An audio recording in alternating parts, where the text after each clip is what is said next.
Daniel Montgomery stood in the doorway of his daughter's classroom, watching the young art teacher arrange colorful drawings on the bulletin board. His sister Rachel had insisted he needed to start dating again, and she'd set up this supposedly perfect blind date without telling him it. Would be at his daughter's school during parent-teacher conference week. The woman turned around, and Daniel's world stopped. She had the same honey blonde hair that fell in soft waves past her shoulders, the same delicate features, the same graceful way of moving. For one impossible, heart-stopping moment, he thought he was looking at his late wife, Jennifer. The folder he'd been holding clattered to the floor. "Mr. Montgomery," the young woman said, concern crossing her face as she hurried toward him. "Are you all right? You look like you've seen a ghost." Daniel couldn't speak. His hands were shaking. 7-year-old Sophie, who'd been waiting beside him, tugged on his sleeve. "Daddy, what's wrong?" she asked, her voice worried. The teacher knelt down to Sophie's level, giving her a warm smile. "Hi, Sophie. I'm Miss Emma Hartley, your new art teacher. I just started this week." She glanced up at Daniel, who still hadn't moved. "Should I get the nurse?" "Jennifer," Daniel whispered, the name escaping before he could stop it. Emma's face went pale. She stood slowly, staring at him with wide eyes that were the exact shade of ocean blue that had haunted his dreams for the past 3 years. "How do you know that name?" she asked quietly. "Your sister," Daniel said, his voice hoarse. "Jennifer was your sister."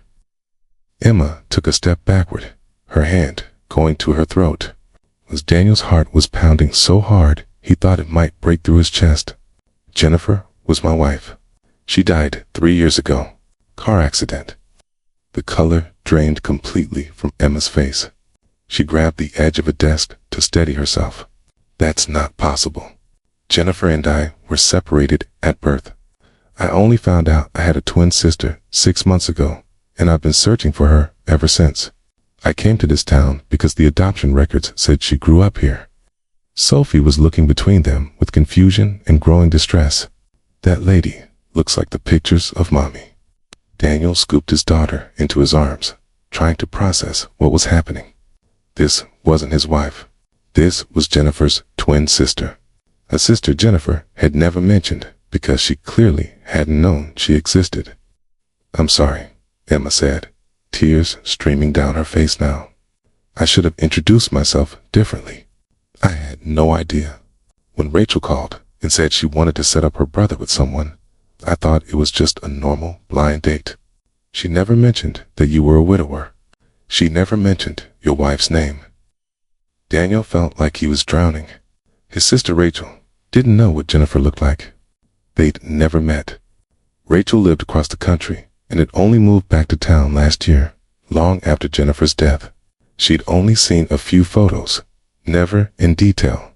She had no way of knowing that the young art teacher she was trying to set her brother up with was the identical twin of his late wife. "I need some air," Daniel managed to say. He set Sophie down gently. "Sweetheart, can you show Miss Hartley your drawings? Daddy needs to step outside for just a minute." He made it to the hallway before his legs gave out. He sank down against the wall, his head in his hands, trying to breathe through the wave of grief and shock that threatened to overwhelm him. Jennifer had been his everything. They'd met in college, married young, built a beautiful life together. She'd been 7 months pregnant with Sophie when a drunk driver ran a red light. The doctors had managed to save the baby, but Jennifer had died on the operating table. Daniel had never gotten to say goodbye, and now, sitting in a school hallway, he'd just come face to face with a woman who looked exactly like his dead wife. A woman who was searching for the sister she'd never known, only to discover she was 3 years too late. Footsteps approached, and Emma sat down beside him, keeping a respectful distance. Her eyes were red from crying. "I'm so sorry," she said softly. "I can't imagine what this must be like for you. I'll resign from the school. I'll leave town. I never meant to cause you pain." Daniel looked at her, really looked at her.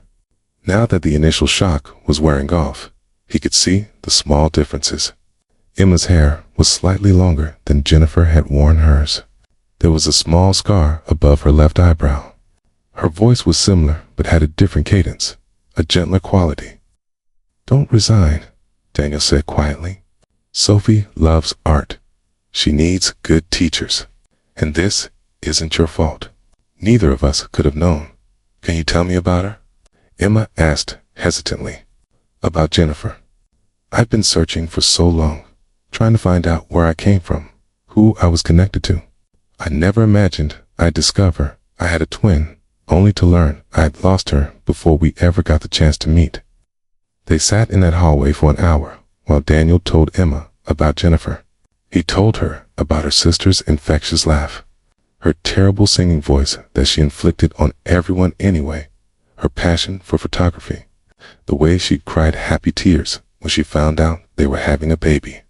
Emma listened, crying quietly, grieving for a sister she'd never known.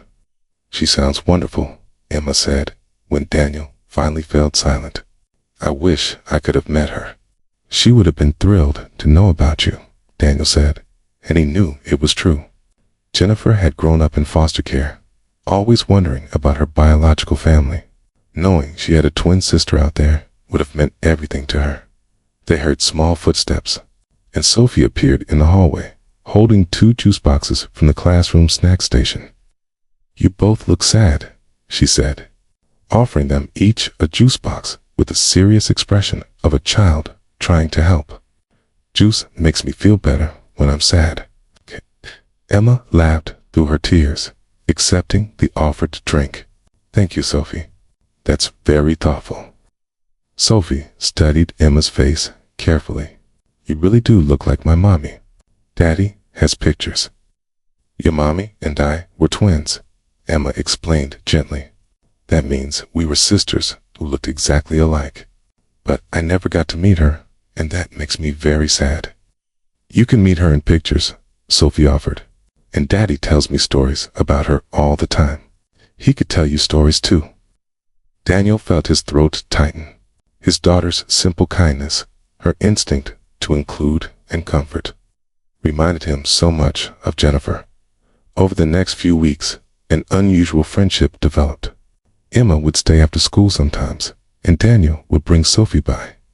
They'd sit in the art room while Sophie painted, and Daniel would share more stories about Jennifer.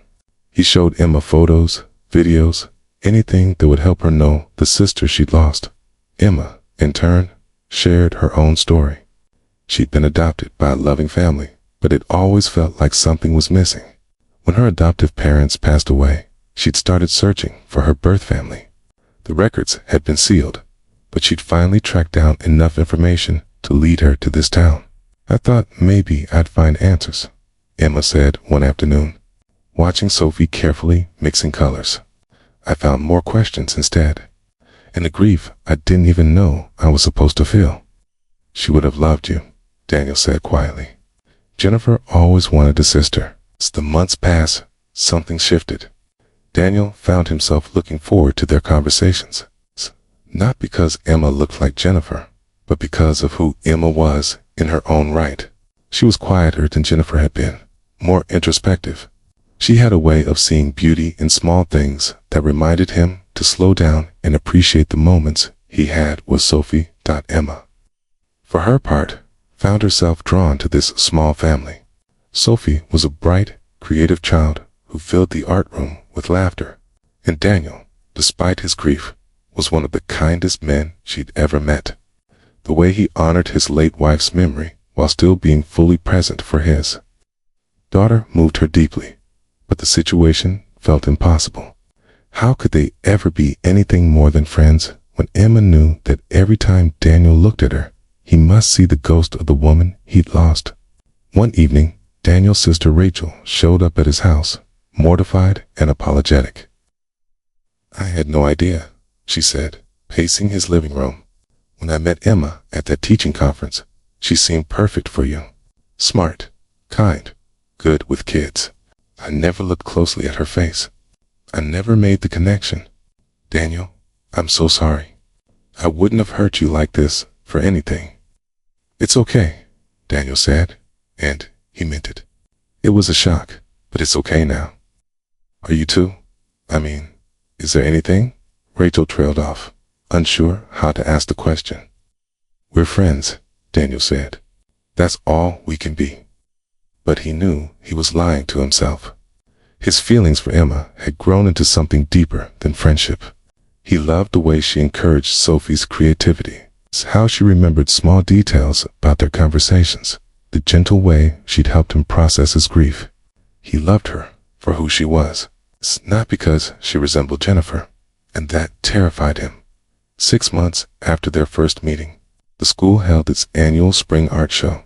Sophie's painting had been selected for display, a vibrant piece titled My Family.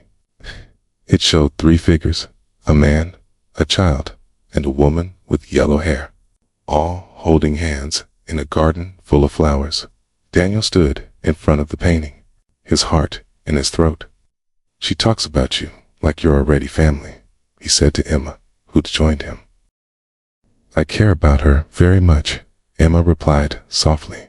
And about you. But Daniel, I know this is complicated. I look like her.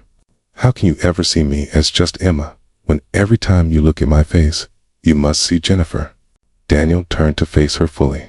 When we first met, yes, all I could see was Jennifer. It was like having my heart ripped out all over again. But Emma, that's not what I see anymore. I see you. The way you bite your lip when you're concentrating. How you always have paint somewhere on your clothes by the end of the day. The way you listen to Sophie's stories like they're the most important thing in the world. That's not Jennifer. That's you. Emma's eyes filled with tears. I'm falling in love with you, and I don't know if that's okay. I don't know if I'm allowed to love my sister's husband. Widower? Daniel corrected gently. And Jennifer never got to meet you. But I know she would have wanted you to be happy. She would have wanted all of us to be happy. What about Sophie? Emma asked. This has to be confusing for her. As if summoned by her name, Sophie appeared beside them, having escaped from her grandmother's watchful eye. Miss Emma, she said seriously, I've been thinking. You look like Mommy, but you're not Mommy. You're Aunt Emma because you were Mommy's sister. And I think it would be okay if you wanted to be more than just my teacher. Daniel and Emma both stared at the 7-year-old in amazement. At times, Sophie continued with the wisdom of a child who'd grown up with loss. People who look like other people can still be their own person. Daddy showed me pictures of him and Uncle Mike when they were little. They looked really similar, but they're different people. You're different from Mommy, even though you look the same. And I like you for being you. Emma knelt down and pulled Sophie into a hug. You are a very smart girl, and I like you too, very much. That night, after Sophie was asleep, Daniel and Emma sat on his front porch under the stars, much like he and Jennifer had done years before. But this was different. This was new. I don't want to replace her, Emma said quietly. I could never replace her. You're not replacing her, Daniel assured her. You're writing a new chapter, for all of us. He reached over and took her hand, and for the first time since Jennifer's death, he felt like maybe, just maybe, his heart was ready to love again. The path forward wouldn't be easy. There would be people who wouldn't understand, who would judge them for this unusual situation. There would be moments when the resemblance would still catch Daniel off guard. Times when Emma would struggle with living in her sister's shadow, but they had something that transcended all of that. They had genuine connection, honest communication, and a shared commitment to honoring Jennifer's memory while building something new. A year later, Daniel stood in the same art room where he'd first seen Emma. This time, Sophie was showing them her latest masterpiece, a painting of a woman with butterfly wings, floating among the clouds. This is Mommy, Sophie explained. She's watching over us from heaven, and she's happy because we're happy. Emma squeezed Daniel's hand, tears in her eyes. Yes, Daniel said, his voice thick with emotion. I think you're right, sweetheart. I think she's very happy. Right. The blind date had gone spectacularly wrong in every conventional sense. But in going wrong, it had led them to something unexpected and beautiful. It had given Emma the family she'd been searching for. It had given Sophie an aunt who loved her fiercely. And it had given Daniel permission to love again, to believe that hearts broken by loss could still find their way to healing. Sometimes, the most impossible situations lead to the most extraordinary outcomes. Sometimes, looking into a familiar face can help you see the future instead of just the past. And sometimes, love finds a way, even when all logic says it shouldn't be possible. If this story touched your heart, please like, share, and subscribe for more tales of unexpected love and second chances. Leave a comment below about how you've experienced healing after loss, or share your thoughts on this unique journey. Your engagement helps us bring more heartwarming stories to listeners who need hope and inspiration.